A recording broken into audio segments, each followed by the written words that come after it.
Lagu Jangkrik Genggong nyritakake babagan wong loro sing sinau kenal-kenal sing dikarepake wong nalika dheweke adoh saka wong sing dikasihi, kangen nalika duwé hubungan anyar karo romansa.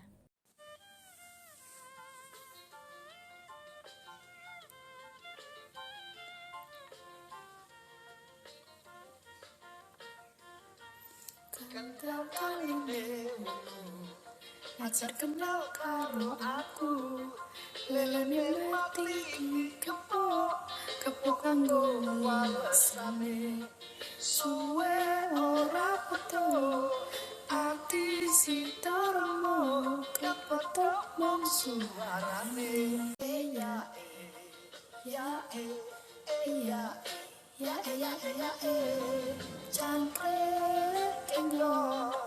Jangkrik genggong luwih becik omong koso.